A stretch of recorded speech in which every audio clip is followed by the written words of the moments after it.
সিএনএল নিউজে স্বাগতম। শুরুতেই থাকছে প্রধান শিরোনাম। খালেদা জিয়ার মুক্তির দাবি মহানগরে বিএনপির সমাবেশ আজ। সোমবার থেকে অনির্দিষ্টকালের কর্মবিরতিতে বিশ্ববিদ্যালয়ের শিক্ষকরা। আবারও বাড়ছে নদ নদীর পানি। সুনামগঞ্জের দীর্ঘমেয়াদী বন্যার শঙ্কা। সুনামগঞ্জে বন্যায় ভেসে গেল ৮,০০০ পুকুরের ৭২ কোটি টাকার মাছ। বাড়ছে তিস্তার পানি, ব্যারেজের সব কপাট খুলে দিল কর্তৃপক্ষ। ভারতের সঙ্গে সব চুক্তি জনসমক্ষে প্রকাশের দাবি বিএনপি। এবার অন্যান্য শীর্ষ সংবাদ। গাজীপুরের টঙ্গীতে চলন্ত ট্রেনের ধাক্কায় যুবকের মৃত্যু। ইসরায়েলি বর্বর হামলায় নিহত আরও ৪০ ফিলিস্তিনি। সাগরে বোতল দেখে মদ ভেবে পান ৪ জেলের মৃত্যু। মার্টিনেজের জোড়া গোলে গ্রুপ চ্যাম্পিয়ন আর্জেন্টিনা। এতক্ষণ শুনছিলেন শিরোনাম, এখন বিস্তারিত। দলীয় চেয়ারপারসন খালেদা জিয়ার নিঃশর্ত মুক্তির দাবিতে মহানগর পর্যায়ে বিএনপির সমাবেশ আজ সোমবার। ঢাকা বাদে সব মহানগরে এই সমাবেশ করবে দলটি। এতে স্থায়ী কমিটির সদস্য সহ দলের জ্যেষ্ঠ নেতারা প্রধান অতিথি হিসেবে উপস্থিত থাকবেন। গত ২৬ জুন খালেদা জিয়ার মুক্তির দাবিতে ৩ দিনের কর্মসূচি ঘোষণা করে বিএনপি। শনিবার রাজধানীর নয়াপল্টনে সমাবেশের মাধ্যমে কর্মসূচি শুরু হয়। আগামী ৩ জুলাই জেলা পর্যায়ে সমাবেশের মাধ্যমে ঘোষিত কর্মসূচি শেষ হবে। দলের নেতারা জানান, এই কর্মসূচির পর একই দাবিতে আরও কর্মসূচি আসতে পারে। এ নিয়ে দলের উচ্চ পর্যায়ে আলোচনার পর কর্মসূচি চূড়ান্ত হবে।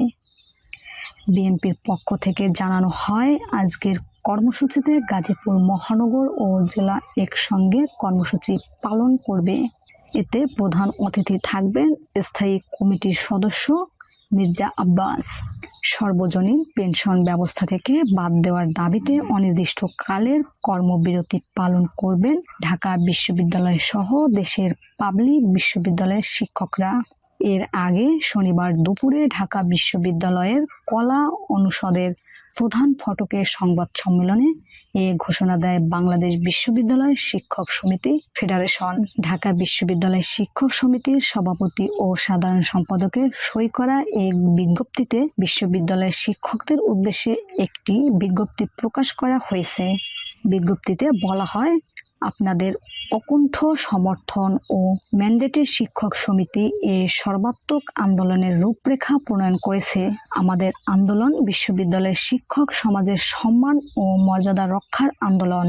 অন্যদিকে সরকারি চাকরিতে সম্প্রতি প্রতিষ্ঠিত কোটা পদ্ধতির বিরুদ্ধেও আন্দোলনের প্রস্তুতি নিচ্ছেন শিক্ষার্থীরা। পাশাপাশি সর্বজনীন পেনশন সংক্রান্ত বৈষম্যমূলক প্রজ্ঞাপন বাতিলের দাবিতে ধর্মঘট ও প্রতিবাদ কর্মসূচি ঘোষণা করে ঢাকা বিশ্ববিদ্যালয়ের কর্মকর্তা কর্মচারী ঐক্য পরিষদ।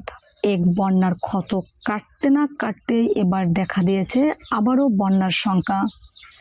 রাতভর বৃষ্টি ও ভারতের চেরাপুঞ্জিতে বৃষ্টিপাত অব্যাহত থাকায় সুনামগঞ্জের দ্বিতীয় ধাপে বাড়তে শুরু করেছে নদ নদীর পানি। এরই মধ্যে নিম্নাঞ্চলে পানি প্রবেশ করেছে। রোববার সকাল থেকেই পাহাড়ি ঢলের কারণে পানি জাদুকাটা নদী হয়ে তাহিরপুর সুনামগঞ্জ সড়কের আনোয়ারপুরের পাশের ডুবন্ত অংশ প্লাবিত করেছে। এরপর থেকে এই অংশে খেয়া নৌকা ব্যবহার করেছেন যাত্রী ও স্থানীয়রা। এদিকে গত ২৪ ঘন্টায় এই অঞ্চলে বর্ষার বৃষ্টি ও চেরাপুঞ্জিতে ১৮৬ মিলিমিটার বৃষ্টি হওয়ায় পাহাড়ের পাদদেশের নিচু এলাকায় পানি ঢুকতে শুরু করেছে। তাহিরপুর সুনামগঞ্জ সড়কের কিছু অংশ আবার তলিয়ে যাওয়ায় জেলা শহরের সঙ্গে সরাসরি যান চলাচল বন্ধ হয়ে গেছে। সুনামগঞ্জ পানি উন্নয়ন বোর্ডের নির্বাহী প্রকৌশলী মামুন হাওলাদার জানান, গত ২৪ ঘন্টায় চেরাপুঞ্জিতে বৃষ্টি হয়েছে ১৮৬ মিলিমিটার। এদিকে সারা রাত সুনামগঞ্জে বৃষ্টি হওয়ার কারণে উজানের পানিতে সীমান্তের নিচু সড়ক প্লাবিত হয়েছে। এতে বন্যার আশঙ্কা রয়েছে। এবারের বন্যায় সুনামগঞ্জে অন্তত 8,000 পুকুরের মাছ ভেসে গেছে। এতে 72 কোটি টাকার ক্ষতির মুখে পড়েছেন 5,000 মাছ চাষি। পাশাপাশি 1,000 হেক্টর জমির আউশ ধান ও 425 হেক্টর সবজি ক্ষেত পানিতে ডুবে 8,400 কৃষকের 44 কোটি টাকার ক্ষতি হয়েছে। জেলা প্রশাসনের দেওয়া তথ্য অনুযায়ী সুনামগঞ্জে 16 জুন থেকে বন্যা পরিস্থিতির সৃষ্টি হয়। এতে 12 উপজেলার 1,018টি গ্রাম প্লাবিত হয়। পানিবন্দী হয়ে পড়ে প্রায় 8 লাখ মানুষ। 541টি আশ্রয় কেন্দ্রে ঠাঁই নেয় প্রায় 25,000 পরিবার। গত কয়েকদিনে পানি নামায় দুর্গতরা আশ্রয় কেন্দ্রে ছেড়ে বাড়ি ঘরে ফিরেছেন। বন্যায় জেলা সদরের সঙ্গে কয়েকটি উপজেলার সড়ক যোগাযোগ বিচ্ছিন্ন হয়ে পড়েছিল। এখন সেগুলো স্বাভাবিক হয়েছে।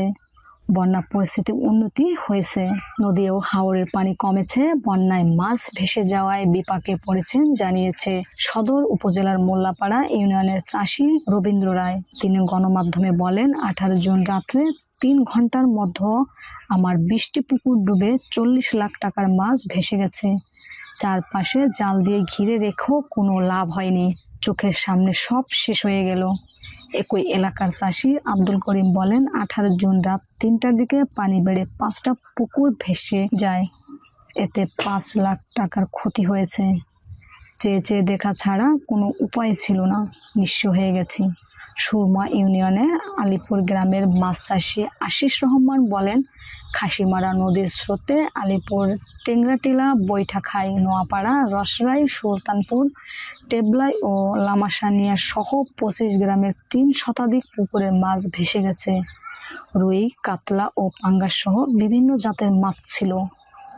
জাল দিয়েও আটকাতে পারেননি চাষিরা। ফলে সবাই ক্ষতিগ্রস্ত হয়েছেন। উজান থেকে নেমে আসা পাহাড়ি ঢলেও ভারী বৃষ্টিপাত লালমনিরহাটের হাতীবান্ধায় তিস্তা নদীর পানি বাড়তে শুরু করেছে। পরিস্থিতি নিয়ন্ত্রণে রাখতে দেশের বৃহত্তম সেচ প্রকল্প তিস্তা ব্যারেজের 44টি জলকপাট খুলে দিয়েছে ব্যারেজ কর্তৃপক্ষ। রবিবার 30 জুন সকাল 8টায় তিস্তার পানি প্রবাহ রেকর্ড করা হয়েছে 51.84 সেন্টিমিটার, যা বিপদসীমার 31 সেন্টিমিটার, স্বাভাবিক 52.15 সেন্টিমিটার নিচ দিয়ে প্রবাহিত হচ্ছে।